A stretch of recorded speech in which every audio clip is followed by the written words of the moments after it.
Okay, this video is a pre-overview special notes video, and what this video does is clarify a little bit of what you're going to see in the overview of course in part 1 and part 2. Those videos as you see it, all the material in there is pertinent and up to date except for a couple things, and that is that the actual date of the course is older and how the course units are divided up are a little bit different. So let me just be clear with you about this. We're in the summer session, 4-week session 1 of 2017 as noted here, and I've got the correct dates here as well. There's a few other notes. I think the login session as it's depicted in these two videos might be slightly different, but basically it's the same. And just to be clear about this, I check basically the discussion board and my email regularly, and I will let you all know if for some reason I'm going to be gone a day or two, which I don't plan on being, but if I were gone a day I'll let you know, just so you know why there's a delay. The other thing that you should note is that the class is divided up into units rather than weeks, again as it's depicted in these overview of course videos, and I think once you watch them you'll be able to swap week and put in unit for that. So basically we have units because it's a summer course. Basically we're quote-unquote meeting with new course material almost every 2 to 3 days. It depends. If it's over a weekend it's a 3-day gap. If it's through the week it's a 2-day gap.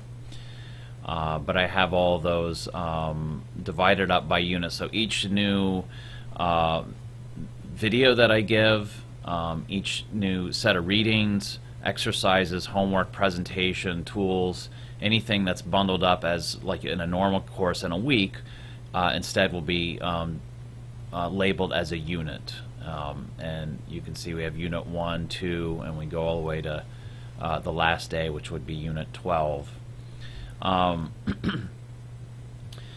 The other thing I want to talk about, and this is where I get scary, I'm a very friendly person, and you'll see that in the course, and already you should note that, but is that I need to make you aware and remind you that this is not only an online course, so we're already talking about one challenge, but the second challenge is that it's a summer course.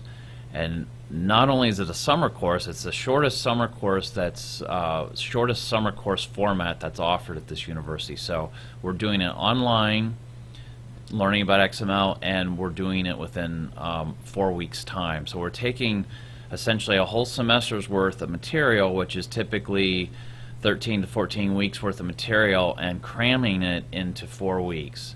So it goes without saying, this class flies, and I'll speak as the from the instructor's point of view, it flies for me. I have to hold on. I have to be very vigilant about staying on top of the course material and delivering it to you, but at the same time I want to make sure you're well aware that the class goes really fast, so you have to work hard when you have the opportunity to sort of front load some of the material.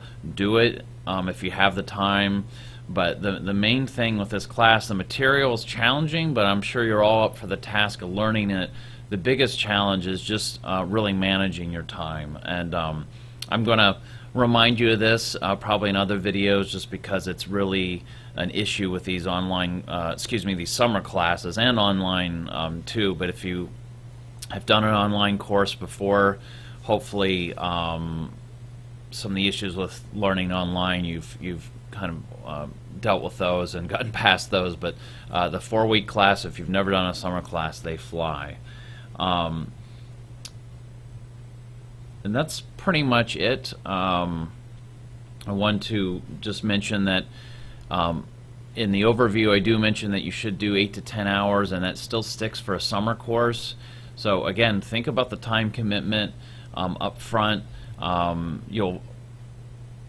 Because there's a lag in when you'll me giving this video and you watching it, this is a little bit funny, but I'm hoping to have all the material ready for you this Friday. So that would be today's the 23rd, so the material would be ready this 26th.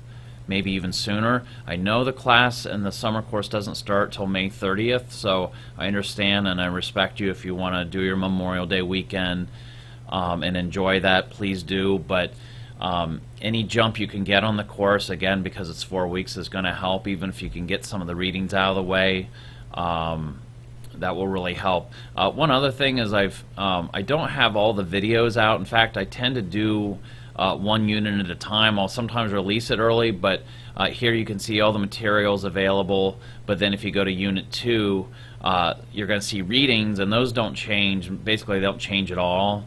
But the videos are not available, and some of the exercises and assignments won't be available. Same thing for actual homework assignments. If you click on this link here, it won't go to anything. It'll just be empty until I quote-unquote release it.